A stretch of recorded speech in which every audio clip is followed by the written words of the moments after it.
जब टिकट बंटवारे का जब उनका रूल रेगुलेशन और कैटेगरी क्राइटेरिया मैंने देखा तो हमें लगा कि ये जयराम महतो वो जयराम महतो नहीं है जिस जिस विचारधारा के साथ ये अपनी पार्टी का स्थापना की। अब मुझे लगने लगा था कि भाजपा का बी टीम है, क्योंकि कहीं ना कहीं मतलब हर जगह ऐसे कैंडिडेट को उतार देना है जो 2-4-5 हजार वोट ला करके अपने आप को सिमट जाए और वो 2-4 हजार वोट अपने इंडिया गठबंधन वाले का वोट कटे और भाजपा वहां से जीते। विचारधारा को आगे बढ़ाने में हमेशा विफल दिखते रहे। सिर्फ स्पीच दे देने से, एक बेहतर भाषण दे देने से कोई भी व्यक्ति अपनी पार्टी अपने संगठन का बहुत बड़ा पैमाना हासिल नहीं करता। मैं अभी बता रहा था कि बताइए अभी रिजवान क्रांतिकारी जी के बारे में भी लोग अलग बोल रहे हैं। मैं पूछता हूँ कि आप उनको गांडे उठा के दे दिए, वो रहने वाले टुंडी के हैं। टुंडी में उनका जन्म हुआ, टुंडी में वो अपना कर्म कर रहे हैं, टुंडी में लोग उनको जानता है, टुंडी में उनका घर है, परिवार है, बहुत सारे लोग हैं वहाँ पे। अब वो गांडे में उठा करके आप उन्हें दे दीजिएगा जहाँ उनको 10 व्यक्ति नहीं पहचानता हो,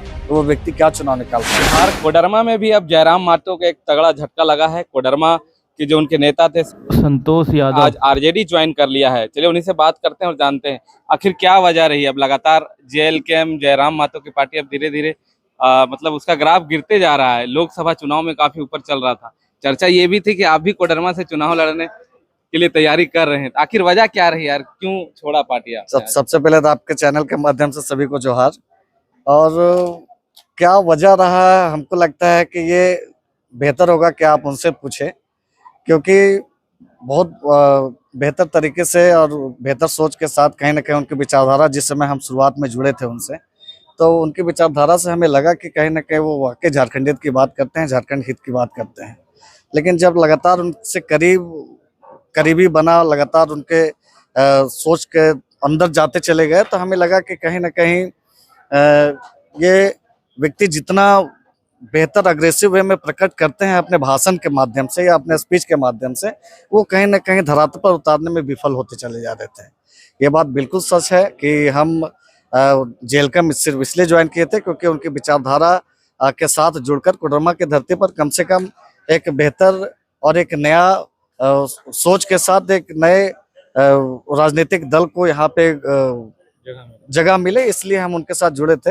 लेकिन आप देखे होंगे कि जब टिकट बंटवारे की बारी आई तो सिर्फ कोडरमा की ही बात नहीं कर रहे हैं, कोडरमा के अलावा बरकट्ठा की भी बात करेंगे, बरकट्ठा के अलावा बोकारो सिंदरी की भी बात करेंगे, गांडे की भी बात करेंगे, टुंडी की, जहां भी आप सीट बंटवारे की बात अगर आप करें, तो मुझे इस बात के लिए बड़ा आश्चर्य लगता है कि जब टिकट बंटवारे की बारी आई तो आखिर वो व्यक्ति वैसे व्यक्तियों को उम्मीदवार बनाना शुरू किए जिस व्यक्ति का अपना कोई जनाधार नहीं है।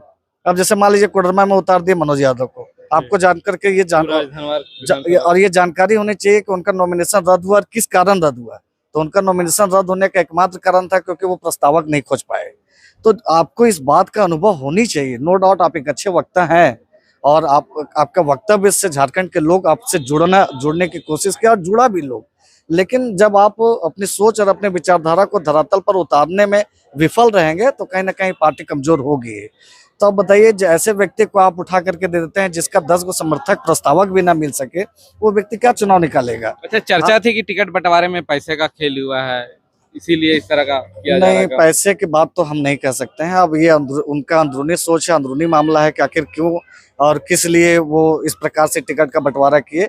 लेकिन ये बात बिल्कुल सच है। अभी हाल ही में आप रिजवान क्रांतिकारी का ले लीजिए। मेरा नेक्स्ट सवाल भी यही था कि जो अच्छे नेता हैं, ये चर्चा थी कि वो अपने से आगे निकलने किसी को नहीं देना चाह रहे। नहीं, हम ये चीज पूछना चाहते हैं। आप यहाँ भी रह चुके हैं, उनको इस बात की जानकारी होनी चाहिए कि कोडरमा जिला का एक ऐसा व्यक्तित्व जो झुमरी तिलिया नगर परिषद का वार्ड पार्षद के साथ साथ उपाध्यक्ष रहा और उपाध्यक्ष के साथ साथ कार्यकारी अध्यक्ष भी रहा है। आप ऐसे व्यक्ति को इग्नोर करके, मैं लगातार आपके संपर्क में रहा हूँ, आपके पार्टी के नींव को मजबूत करने के लिए मैं लगातार जन जन तक हर प्रखंड में जाकर के लोगों से अपील किया कि एक नए तेज तेजस्वी और एक नई विचारधारा के साथ हम लोग जुड़े और उस विचारधारा को आगे बढ़ाएं। लेकिन आप उस विचारधारा को आगे बढ़ाने में हमेशा विफल दिखते रहे।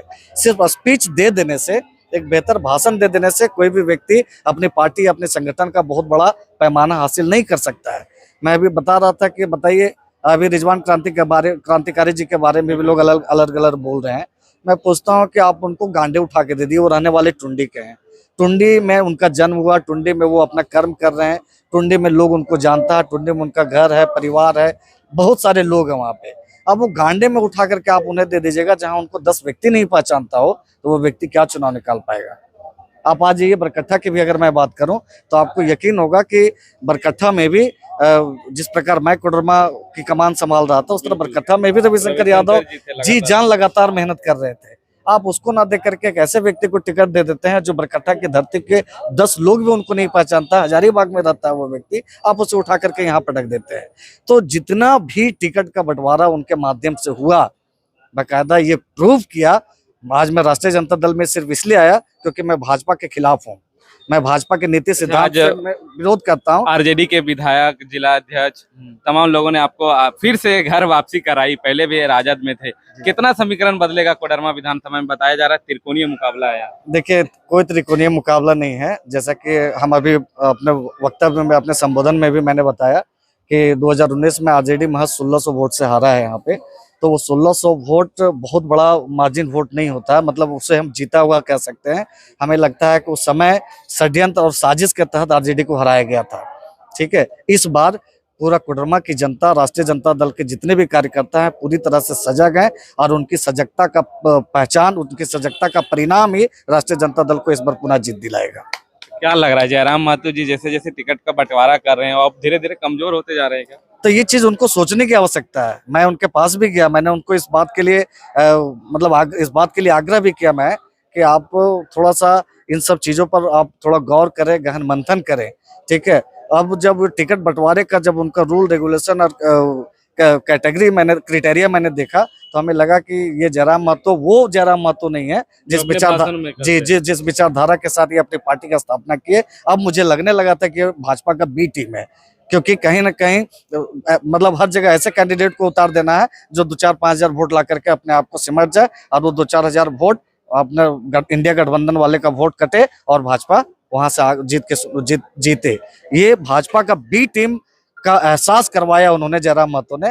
वही कारण है, क्योंकि मैंने आपको अभी बताया कि मैं किसी भी परिस्थिति में भारतीय जनता पार्टी को मैं सपोर्ट ना किया हूं, ना भविष्य में करूंगा। तो भैया अब मैं जाऊंगा कहाँ? मैं जिस पार्टी में था वो पार्टी भी भाजपा की बी टीम महसूस करवा रही है, तो मुझे कहाँ जाना था? तो मुझे लगा कि नहीं, जो पार्टी ने मुझे सम्मान दिया, जो पार्टी ने मुझे एक छोटा सा व्यक्ति को, छोटा सा लड़का को वार्ड पार्षद बनाने के साथ साथ उपाध्यक्ष बनाने का काम किया, मतलब अगर आज जिले में सम्मान है, झुमरी तिलय नगर परिषद का प्रतिनिधित्व करने का मौका मिला, तो वो राष्ट्रीय जनता दल था। अलग बात है कि मैं कुछ दिनों के लिए थोड़ा सा अलग हो गया था, तो मुझे लगा कि बेहतर पूरी मजबूती के साथ अब चुनाव प्रचार करेंगे। टाइम काफी 110% मैं पूरी मजबूती के साथ, मेरी पूरी ताकत के साथ राष्ट्रीय जनता दल और आदरणीय हमारे बड़े भाई सुभाष प्रसाद यादव के जीत दिलाने के लिए मैं दिन रात एक कर